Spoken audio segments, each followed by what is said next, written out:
নমস্কার বন্ধুরা। আজ বন্ধুরা আমি শুধুমাত্র ঘরে থাকা চাল দিয়ে চিতই পিঠা বানিয়ে দেখাবো। আর এখন তো ঠান্ডা পড়েছে, এই চিতই পিঠা খেতে কিন্তু ভীষণ ভালো লাগে। আপনারা দেখুন আমি কিভাবে বানাই। বন্ধুরা, এই চিতই পিঠা বানানোর জন্য এখানে আমি এক বাটি ঘরে থাকা সেদ্ধ চাল নিয়েছি। আর চালটা পুরনো চাল। এখন চালটাকে খুব ভালো করে ধুয়ে নেব। একবারের গায়ে দুবার জল দিয়ে ভালো করে ধুয়ে নিতে হবে।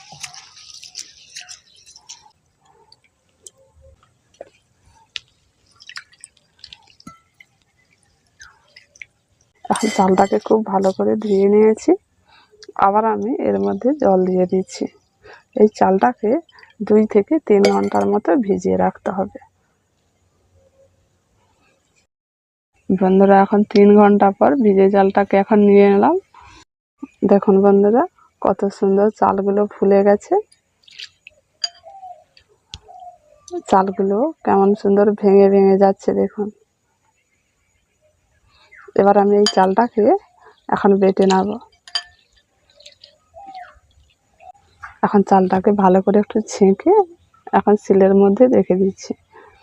আর শিল নোড়ার মধ্যে এই চালটা বেটে যদি চিতই পিঠা বানানো যায়, তখন চিতই পিঠাটা কিন্তু ভালো হয়। যতটা সম্ভব বেটে বানানোর চেষ্টা করবেন।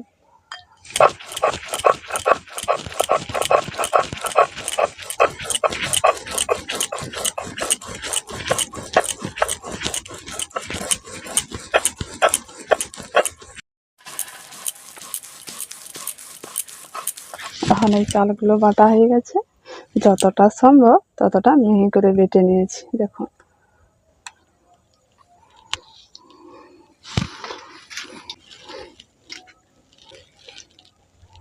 বাকি চালগুলো একই রকম ভাবে বেটে নেব।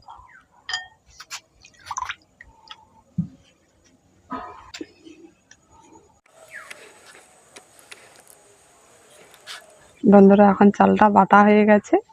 দেখুন কত সুন্দর হয়েছে। বন্ধুরা, এখানে আমি কলা গাছের ডাঁটা নিয়েছি, যা তেল দেওয়ার জন্য। পরে এটা কাজে লাগবে, আমি একটু থেতো করে নিচ্ছি।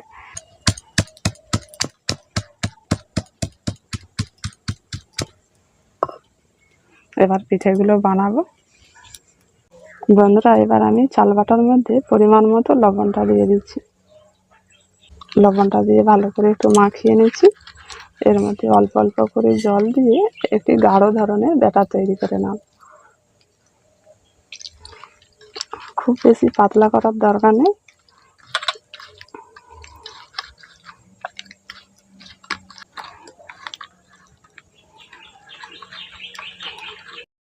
এখন একটু ভালো করে এটাকে ফেটে নিয়েছি। এখন গাঢ়টা দেখুন, খুব কিন্তু পাতলা নয় আর খুব বেশি গাঢ়ও নয়, মিডিয়াম করে রেখেছি। বন্ধুরা, পিঠে বানানোর জন্য উনুনটা জেলে আমি এখানে লোহার কড়া বসিয়ে দিয়েছি। কড়াটা এখন গরম হোক। আর এবারে আমি বাটিতে করে অল্প সাদা তেল নিয়েছি। আর এই যে থেতো করা কলার ডাঁটা দিয়ে আমি এই কড়ার মধ্যে তেলটা দেব। এখন ব্যাটারটাকে একটু ভালো করে এইভাবে করে মিশিয়ে নিচ্ছি। এদিকে আমার কড়াটা গরম হয়ে গেছে। এই কলা ডাঁটা দিয়ে অল্প করে তেল নিয়ে এই কড়ার মধ্যে এইভাবে করে একটু মাখাতে হবে। এবার এর মধ্যে আমি 1 ডাবুর মতো চালের ব্যাটারটা দিয়ে দিচ্ছি। এখানে আমি মাটির খুঁড়ি নিয়েছি, এই খুঁড়িটা ঢাকা দিয়ে দিতে হবে। তারপর অল্প করে জল কিন্তু খুঁড়ির চারধারে ছড়িয়ে দিতে হবে। এই জলটা দিলে পিঠেটা ভালো হয়। এখানে আমি 1 মিনিটের মতো এটা ঢাকা দিয়ে রেখেছিলাম। এবার খুঁড়িটাকে আস্তে আস্তে তুলে নিচ্ছি। এখন দেখুন পিঠেটা কত সুন্দর ফুলেছে দেখুন। এবার আমি এটাকে তুলে নিচ্ছি। পিঠেটা পুরোপুরি তৈরি হয়ে গেছে। আবার কলা ডাঁটায় করে তেলটা এইভাবে করে বুলিয়ে দিচ্ছি। আবার এর মধ্যে 1 ডাবু ব্যাটারটা দিয়ে দিচ্ছি। আবার খুঁড়িটা ঢাকা দিয়ে অল্প করে জল চারধারে ছড়িয়ে দিতে হবে। এইভাবে করে এটা মিনিট খানেকের মতো রাখতে হবে। আর উনুনের আঁচটাকে একটু মিডিয়াম রাখতে হবে, তাহলে কিন্তু পিঠেটা খুব সুন্দর হবে। এখন 1 মিনিটের মতো হয়ে গেছে, এবার খুঁড়িটা তুলে নিচ্ছি। দেখুন এই পিঠেটাও কিন্তু খুব সুন্দর ফুলেছে। এইভাবে করে আমি সব পিঠেগুলো বানিয়ে নেব।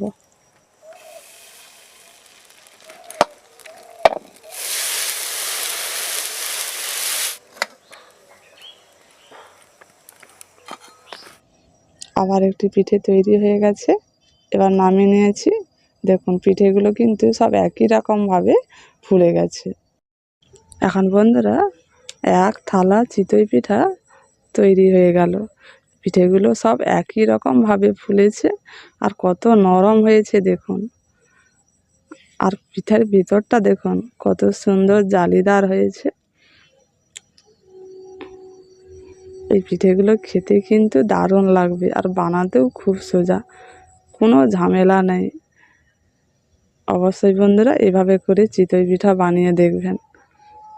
বন্ধুরা এভাবে করে ঘরে থাকা চাল দিয়ে চিতই পিঠা বানিয়ে দেখবেন, খুব ভালো লাগবে খেতে। অবশ্যই কিন্তু রেসিপিটা কেমন হয়েছে কমেন্ট করে জানাবেন। আজকের মতো এইটুকু।